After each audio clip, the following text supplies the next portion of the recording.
Washington Beijing দ্বন্দ্বের জেরে এবার বড়সড় ক্ষতির মুখে পড়তে চলেছে মার্কিন উড়োজাহাজ নির্মাতা প্রতিষ্ঠান বোয়িং। ব্লুমবার্গে মঙ্গলবার প্রকাশিত এক প্রতিবেদন থেকে জানা যায়, বোয়িং থেকে নতুন করে বিমান না কিনতে চীনা এয়ারলাইন্সগুলোকে নির্দেশ দিয়েছে শি জিনপিং সরকার। পাশাপাশি বোয়িং নির্মিত বিমানের যন্ত্রাংশ ও অন্যান্য সরঞ্জাম কেনার ক্ষেত্রেও চীন নানা বিধিনিষেধ আরোপ করেছে।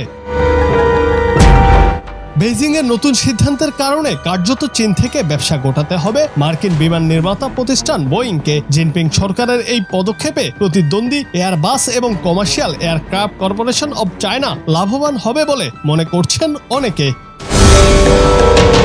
তবে ব্লুমবার্গের ওই প্রতিবেদন বলছে, বোয়িংয়ের চাহিদার কথা মাথায় রেখে মার্কিন বিমান সংস্থার তৈরি বিমান ভাড়া নেওয়ার জন্য চীনা সংস্থাগুলোকে পরামর্শ দিয়েছে জিনপিং সরকার। প্রকাশিত একটি খবরের দাবি, চীনের শীর্ষস্থানীয় তিনটি বিমান সংস্থা air China, China eastern airlines এবং চায়না সাদার্ন এয়ারলাইন্স 2025 থেকে 27 সালের মধ্যে যথাক্রমে 45, 53 ও 81টি বোয়িং বিমান কেনার পরিকল্পনা চূড়ান্ত করেছিল, কিন্তু তাতে বাদ সাধলেন জিনপিং। গত 2 এপ্রিল ট্রাম্প বিশ্বের অধিকাংশ দেশের ওপর নানা মাত্রায় শুল্ক আরোপ করেন।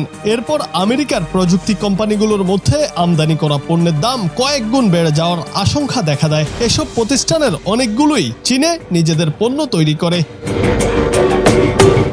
চলতি বছর মার্চে প্রথমবার চীনের সব ধরনের পণ্যের ওপর 20% রপ্তানি শুল্ক আরোপ করে ট্রাম্প। পরে 2 এপ্রিল এটিকে বাড়িয়ে 34% উন্নীত করা হয়। পাল্টা পদক্ষেপ হিসেবে তার পরদিনই মার্কিন পণ্যের ওপর 34% শুল্ক আরোপ করে বেইজিং। চীনের এমন পদক্ষেপে ব্যাপক ক্ষুব্ধ হন ট্রাম্প এবং তিনি বলেন, 8 এপ্রিলের মধ্যে এই শুল্ক প্রত্যাহার না করলে চীনা পণ্যের ওপর রপ্তানি শুল্ক আরও 50% বাড়ানো হবে এবং 9 এপ্রিল থেকে তা কার্যকর হবে।